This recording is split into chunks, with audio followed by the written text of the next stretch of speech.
Ok, c'est bon, restez d'abord. Soyez les bienvenus. Applaudissements. Applaudissements. Monsieur le maire, monsieur le chef de cabinet du gouverneur de la région de la Paix, monsieur le cadre de l'ambassade de France,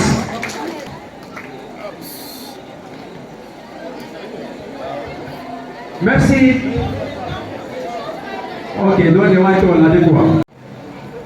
Monsieur le directeur, le chef de cabinet représentant monsieur le gouverneur de la région de la Paix, mes chers amis de l'ambassade de France, Madame Florence et Monsieur Xavier Hainaut, représentant l'ambassade de France,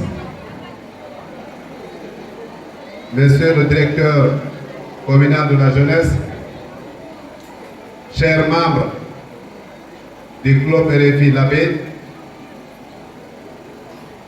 chers élèves, chers invités, c'est avec un honneur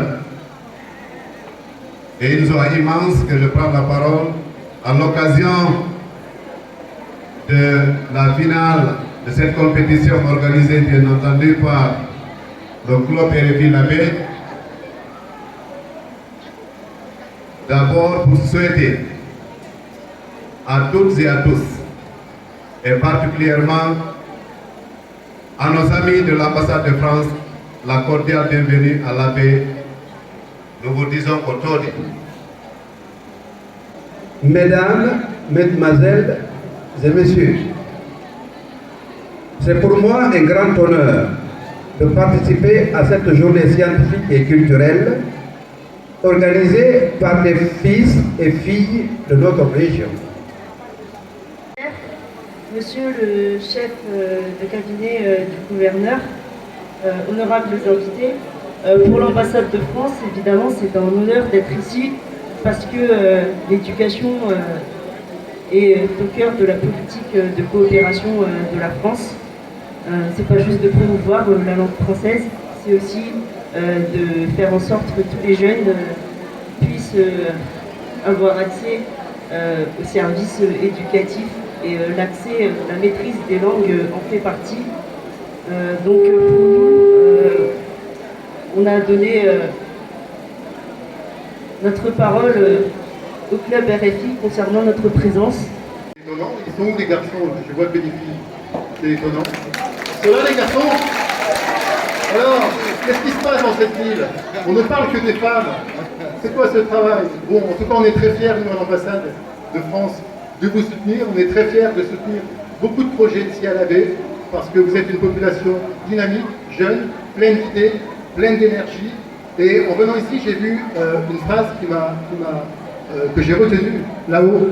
Le français nous ressemble et nous rassemble. C'est très vrai, c'est très très vrai. Pensez bien à cette phrase. Le français nous ressemble et nous rassemble. D'accord? Vous prenez une copie, vous avez 2 heures, interrogation écrite. Évidemment, hein, je souhaite bon courage à tout le monde et je suis très content d'être aujourd'hui parmi vous. Merci beaucoup. Qui tourne autour de l'éducation. Et nous allons voir ce que nous ont préparé ces chers élèves de DEL et du privé au niveau collège. Nous allons entamer les argumentations. Une argumentation est chronométrée à 2 minutes 30 secondes. Dépasser 5 secondes, l'intervention est tout simplement annulée. Dara Étoile Labé.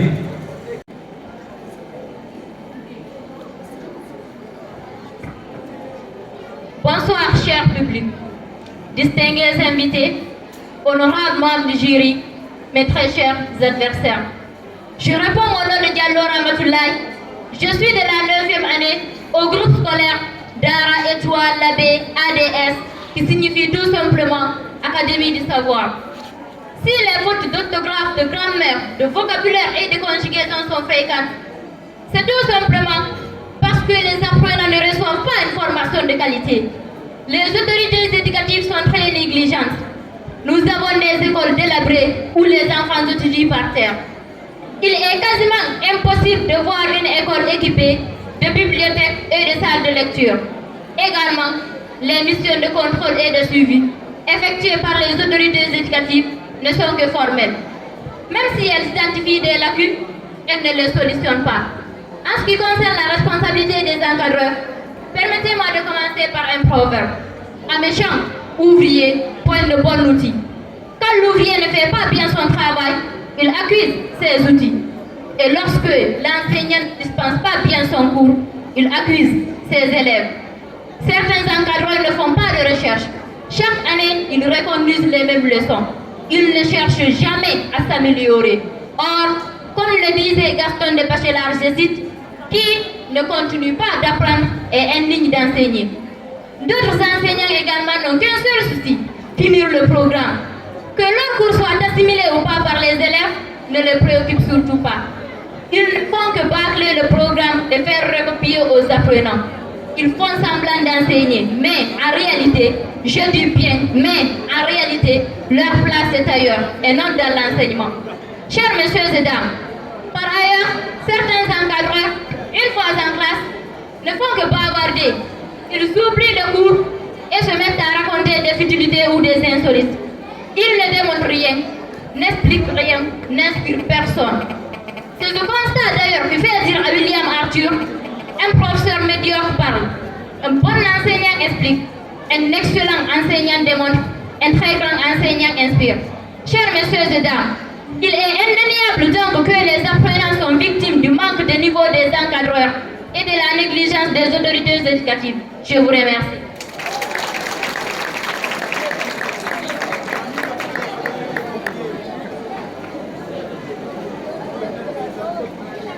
Bonsoir, messieurs et madame. Mon troisième argument va s'articuler sur la non-suivi et évaluation des professeurs. L'administration n'organise pas régulièrement des inspections et les inspections qui sont faites irrégulièrement sont mal faites. C'est ici que vous verrez un enseignant qui n'est pas contrôlé dans son travail. Souvent, ces enseignants font un faux état d'avancement du programme. C'est-à-dire, quand ils sont à 20% du programme, ils disent qu'ils sont à 80% du programme. Cela signifie qu'à chaque fois qu'on progresse de 5% du programme, on le multiplie par 4. Et ils sautent et battent des cours très essentiels. Et il y aura un faible niveau dans le système éducatif guinéen. Tout ça par la faute de l'administration. Cela nous dit que quand certains professeurs sont à 20 ou à 35% du programme, d'autres disent être à 80 ou à 95% du programme. C'est ici que vous verrez un programme fini, un cahier rempli de leçons, dont l'élève n'a compris que 2 à 3 ou 4 leçons. Chers adversaires, dites-moi, est-ce qu'un élève sans aucune compréhension peut avoir de bons résultats? Prenons par exemple au collège, précisément en 10e année, une salle d'examen. Si dans cette salle, les professeurs de chimie, physique, français et mathématiques font tous un faux état d'avancement du programme, est-ce que cela pourra mener à un bon niveau dans le système éducatif guinéen? Et ceci est dû à un manque de niveau, à un manque de suivi et d'évaluation des professeurs et aussi de répression. Parce que si un enseignant sait quand il ne fait pas correctement son travail, il sera sanctionné, alors il va le faire correctement. Mais dans le cas contraire, il ne fera pas correctement son travail. Les enfants sont parfois enseignés par des hommes incompétents faute au mauvais recrutement de l'administration. Je vous remercie.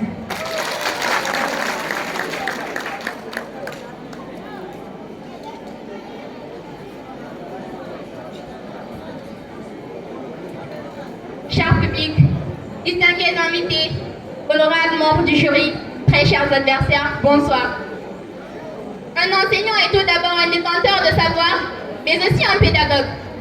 Cependant, lorsqu'un enseignant n'a ni le savoir ni la pédagogie, alors il ne peut que gâcher l'avenir des enfants d'autrui, car n'est pas l'enseignant qui le veut, mais qui le peut. Lorsque l'enseignant n'a pas la maîtrise de ce qu'il enseigne, alors l'apprenant n'aura jamais le goût d'apprendre et encore moins de suivre son cours.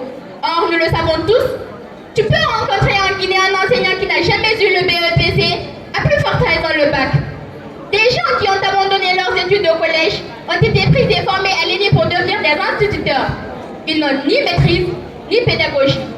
Et pour résultat, nous avons des élèves incapables soit de lire, d'écrire ou de s'exprimer correctement. C'est de cet effet d'ailleurs que l'étudiant écrivain sénégalais Bassirou Ngom disait « Un professeur sans pédagogie n'est qu'une bombe à retardement pour un étudiant digne de son nom ». Quant aux autorités éducatives, elles ne jouent pas pleinement leur rôle.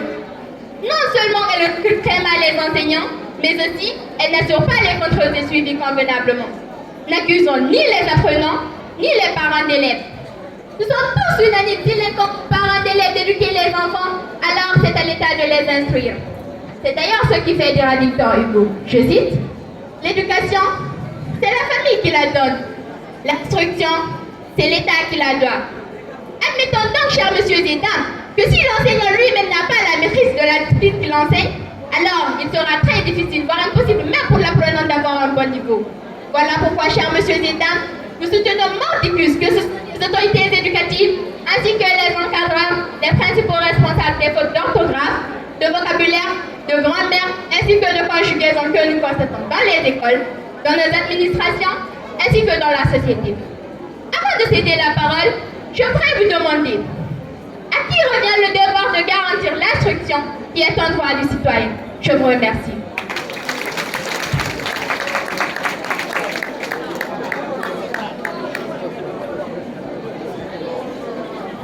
Mesdames et messieurs, quand nous prenons encore sur le faible niveau dans le système éducatif guinéen, toujours vous verrez que c'est de la faute de l'administration s'il y a un faible niveau dans le système éducatif guinéen. Car ici, l'administration laisse les écoles privées à elles-mêmes. Dans les écoles privées, presque on ne les trouve pas. Prenons par exemple un élève qui arrive à réviser pendant toute l'année, qui ne fait que réviser ses leçons et qui avait des 16, 17 et 18 et même des 20. Et maintenant un autre élève qui ne faisait que jouer pendant toute l'année et qui sommait les cours, qui faisait que jouer pendant toute l'année, et lui aussi il arrive à aller en classe supérieure et qui n'avait que des 0,2, des 0,3 et des 0,4.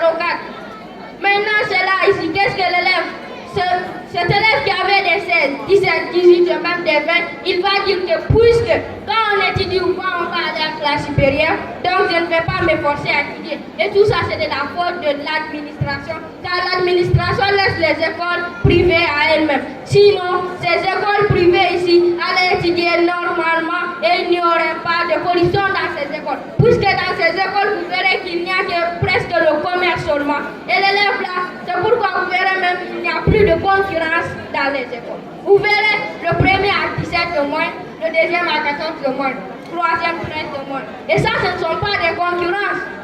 Tout ça, c'est par la faute de l'administration. Si par exemple, on sait que quand on étudie, on va aller en classe supérieure et quand on n'étudie pas, on ne va pas aller en classe supérieure, donc on va étudier. Mais si tu sais que quand tu étudies ou pas, tu vas toujours aller en classe supérieure, tu ne vas pas te forcer. Et c'est ce qui réduit beaucoup le niveau des élèves. Tout ça, pendant au cours des dernières années, cela contribue beaucoup au faible niveau des élèves dans le système éducatif guinéen par la faute de l'administration. Et vous verrez même les élèves faire des carnavals de faute. Tout ça par la faute de qui? Par la faute de l'administration. Je vous remercie.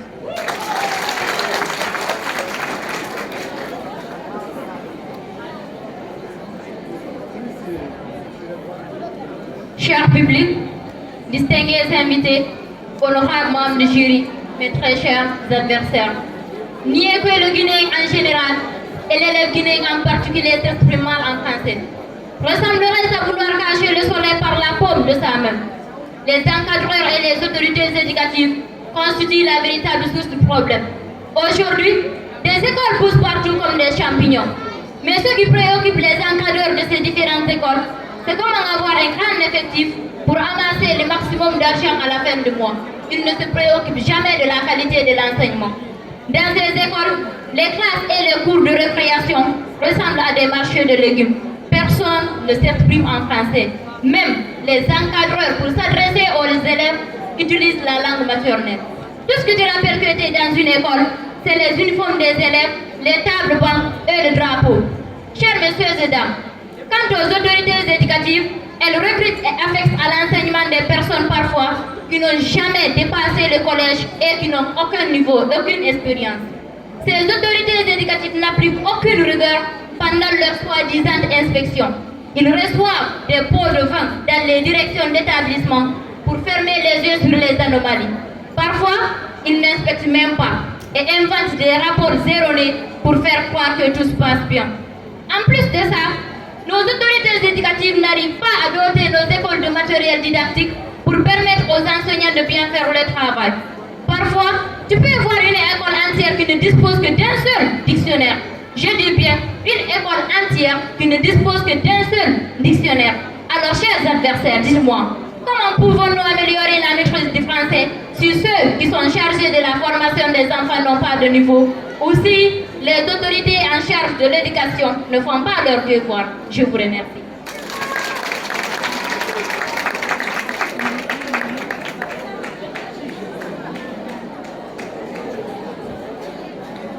Mon quatrième et dernier argument va s'articuler sur le mauvais recrutement des enseignants. Encore et plus grave, l'administration recrute les enseignants par corruption ou par relation. En un mot, ils sont recrutés par affinité. Et non par mérite. Ces enseignants recrutés par relation ou par corruption sont souvent l'objet de polémiques en classe. Comme nous tous, nous savons qu'en Afrique, c'est la famille élargie. Par exemple, s'il y a un membre d'une famille qui fait partie de l'administration, qui entendra l'intéresser dire « c'est mon frère » ou encore « c'est ma soeur », il le recrute. La personne recrutée n'est pas chargée et n'ayant aucune pédagogie, enseigne dans la langue maternelle. Même enseigner dans la langue française, c'est tout à fait un problème pour eux. Ils expliquent les leçons dans leur langue habituelle ou encore utilisent la violence, frapper les élèves tout au long de la journée pour se faire comprendre. Chers adversaires, dites-moi, est-ce que si l'administration avait recruté des enseignants compétents et qui ont le courage d'enseigner, on aurait ainsi fait un niveau dans le système éducatif guinéen? Comme disait le feu Ahmed Sékou Touré, il faut mettre l'homme qu'il faut à la place qu'il faut. Il essaie tout simplement de nous dire qu'il faut mettre l'homme à la place qu'il mérite et non à la place qu'il veut. Mais en Afrique, c'est l'homme, on lui met à la place qu'il veut, même un homme à la place qu'il mérite. Mais si on prend un paysan, on lui met à la place des fonctionnaires, est-ce que ça pourra aller? Est-ce que cela pourra mener à un bon niveau dans notre système éducatif? Cher public, je vous demande, est-ce que cela pourra nous encourager d'avant? Je vous remercie.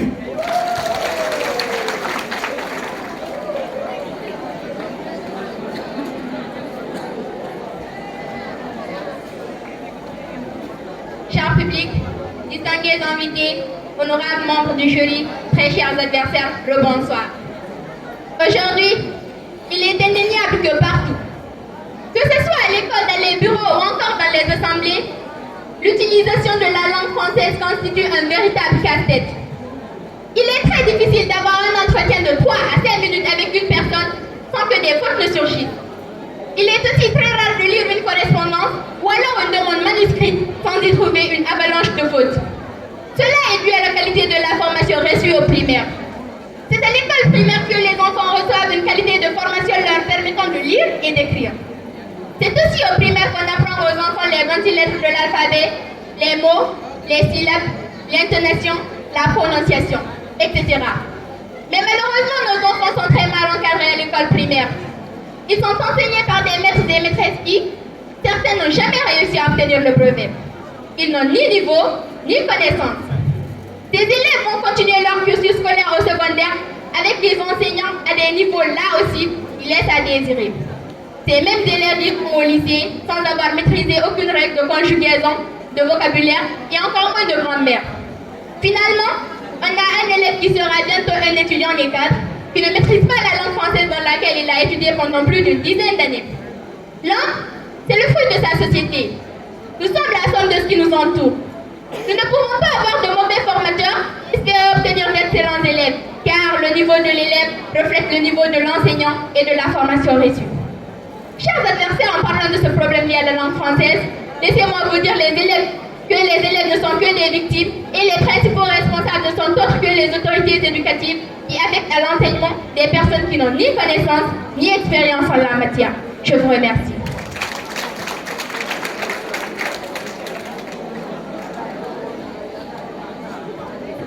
Quatrième argument va s'articuler sur le fait qu'il y a ici la corruption dans les écoles. Comme vient de le dire ma chère co-débatteuse, il y a la mal-rémunération des enseignants. C'est-à-dire ici maintenant, ça c'est une cause. Et partout où il y a une cause, vous verrez souvent il y a des conséquences. C'est comme droit et devoir. Partout où il y a des droits, il y a des devoirs. Maintenant ici, la cause c'est la mauvaise rémunération des enseignants. Maintenant les conséquences, c'est la corruption dans les écoles. Quand les enseignants sont mal payés, certains enseignants se livrent à trafiquer des notes. Et ces notes qu'ils vont donner aux élèves, les élèves ne méritent pas ces notes et ils vont avoir des notes qu'ils ne méritent pas. Par exemple, quand un élève, c'est un enfant d'un homme qui possède beaucoup d'argent ou encore d'une femme qui possède beaucoup d'argent, s'il sait qu'on va payer de l'argent pour lui, ou bien il a de l'argent même pour payer, pour qu'il passe en classe supérieure, qu'est-ce que celui-ci va faire? Il va prendre de l'argent, il va payer. Et il ne va pas étudier puisqu'il sait que quand il étudie ou pas, il va directement donner de l'argent et va lui donner une très bonne note. Et vous verrez même ceux-ci vont être les premiers de leur classe alors qu'ils ne méritent pas. Tout ça, presque ça se passe dans les écoles privées. Et aussi certains enseignants, plus pires, ils se livrent à faire des pratiques immorales qu'on appelle couramment les NST, c'est-à-dire des notes sexuellement transmissibles. Et ceci a contribué beaucoup au faible niveau des élèves dans le système éducatif au cours de ces dernières années, tout ça par la faute de l'administration, simplement.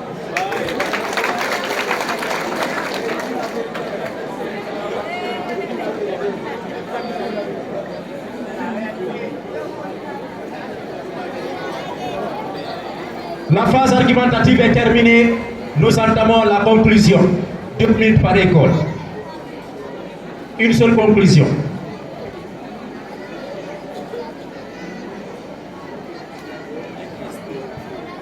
Cher public, distingués invités, honorables membres du jury, mes très chers adversaires, nous sommes au terme du débat et nous ne serons terminés sans proposer des solutions pour remédier aux fautes d'orthographe, de grammaire, de vocabulaire et de conjugaison qui sont de plus en plus fréquentes.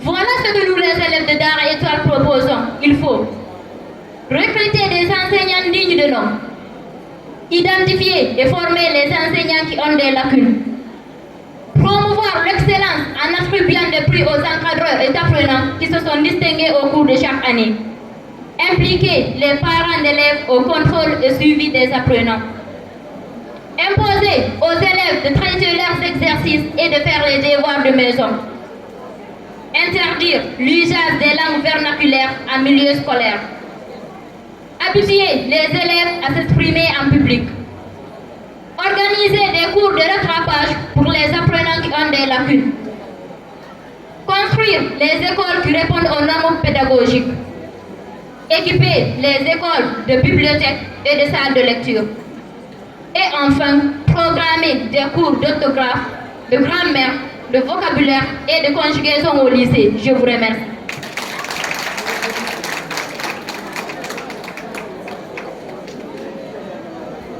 Mesdames et messieurs, pour conclure, je dirais que tout développement est tributaire de l'enseignement. Et l'enseignement qui est le fer de lance de ce développement est malheureusement malade de son administration. C'est l'administration qui détient le gouvernance, c'est-à-dire le commandement, et la boussole, c'est-à-dire l'orientation du système éducatif. Pour redonner à notre système éducatif un bon enseignement et qualifier cet enseignement, il faut aussi batailler sans relâche contre la malgouvernance en milieu scolaire. Qualifier l'éducation, c'est aussi et surtout renforcer l'enseignement à la base, car la qualité, la résistance et la longévité de tout édifice dépend surtout de sa fondation. Pour terminer, permettez-moi de remercier le club RFI qui a organisé cette olympiade et aussi nos chers adversaires qui ont pu accepter que nous débattions sur un si bon thème qui concerne la Guinée, précisément l'éducation guinéenne, qui ont pu accepter cela. Et aussi, permettez-moi de remercier les membres du jury qui ont pris tout leur temps à veiller sur ce débat et aussi ce valeureux public qui est là pour assister à ce débat sans qu'il n'y ait aucune plainte devant ici les membres du jury. Et aussi nous remercions infiniment l'ambassade de la France et aussi tous les représentants ici présents de l'ambassade et aussi les encadreurs. Je vous remercie infiniment. Merci. Privé. Privé. Derrière toi là. Derrière toi là. Donc nous allons procéder à la proclamation des résultats. Une fois encore, dans cette compétition, personne ne gagne et nul ne perd. Nous sommes là pour l'éducation. Nous sommes là pour l'éducation. La prestation seulement suffit comme victoire. Ça, c'est important. Le travail qui nous est confiée est un tout petit peu compliquée. Donc on a noté ces candidats sur 11 critères. Je dis bien sur 11 critères, à savoir la présentation, l'introduction, l'argument 1, l'argument 2, la pause. Après la pause, ces candidats aussi sont partis avec 2 arguments, donc ce qui a fait un total de 4 arguments, plus la conclusion. Et on a aussi noté le mode vestimentaire, également le respect du temps, le respect de l'adversaire, du jury et du public, parce que c'est extrêmement important. Et aussi la gesticulation, voilà, parce qu'il ne faut pas oublier que la meilleure communication consiste aussi à jumeler celle verbale à celle gestuelle. Donc on a noté tout ça, ce qui a fait au total 11 critères. Donc ces 11 critères notés, on les a totalisés et on a divisé, n'est-ce pas, le total de ces critères par 11 également. Donc, comme l'a dit Monsieur le Président tout à l'heure, entre ces 2 camps, il n'y a pas un perdant, il n'y a pas un gagnant. Moi, je m'en vais dire simplement que c'est l'abbé qui gagne, c'est les élèves de l'abbé qui gagnent, c'est l'école de l'abbé qui gagne. Donc, on a eu à faire ça. Alors, quand on a noté ces 11 critères, Del s'est retrouvé avec 103 points au total, 103. Et quand on a divisé ces 103 par 5, Del s'est retrouvé avec 9,36. Les 103 divisé par 5, Del s'est retrouvé avec 9,36. Le privé Yolou a accumulé au total 104 points. C'est 104 divisé par 5, le privé Yolou s'est retrouvé avec 9,45.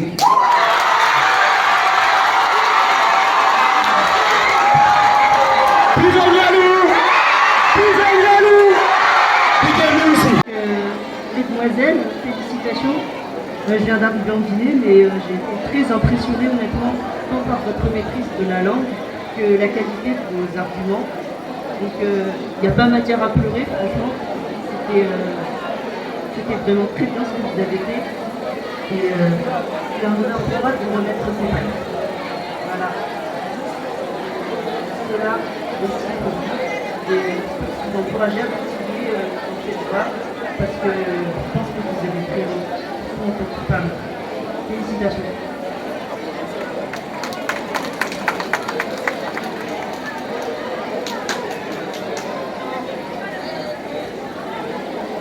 Moi, je vais donc procéder à la remise du prix des vainqueurs. Il y a une enveloppe et un trophée. Donc, je vais donner le trophée et je vais garder l'enveloppe. On s'est mis d'accord avec l'honorable, qui m'a beaucoup impressionné. Vous n'êtes pas d'accord? Je ne peux pas garder l'enveloppe. Je garde le trophée alors. Rien du tout. Ah, vraiment. Bon, je vais tout donner alors. Je vous félicite. Madame, monsieur, j'ai dit à monsieur le maire qu'il fallait qu'il soit très prudent. Parce que cet homme-là, dans une dizaine d'années, il va se présenter aux élections. C'est sûr et certain. J'en suis sûr. J'en suis sûr. Et je pense qu'il saura aussi, comme monsieur le maire, défendre les intérêts des habitants de la baie. Félicitations à vous, jeune homme. Félicitations aussi à madame. Monsieur fera une carrière dans la politique et madame fera peut-être une carrière dans la diplomatie. Parce qu'elle est un peu plus nuancée. Merci beaucoup, félicitations.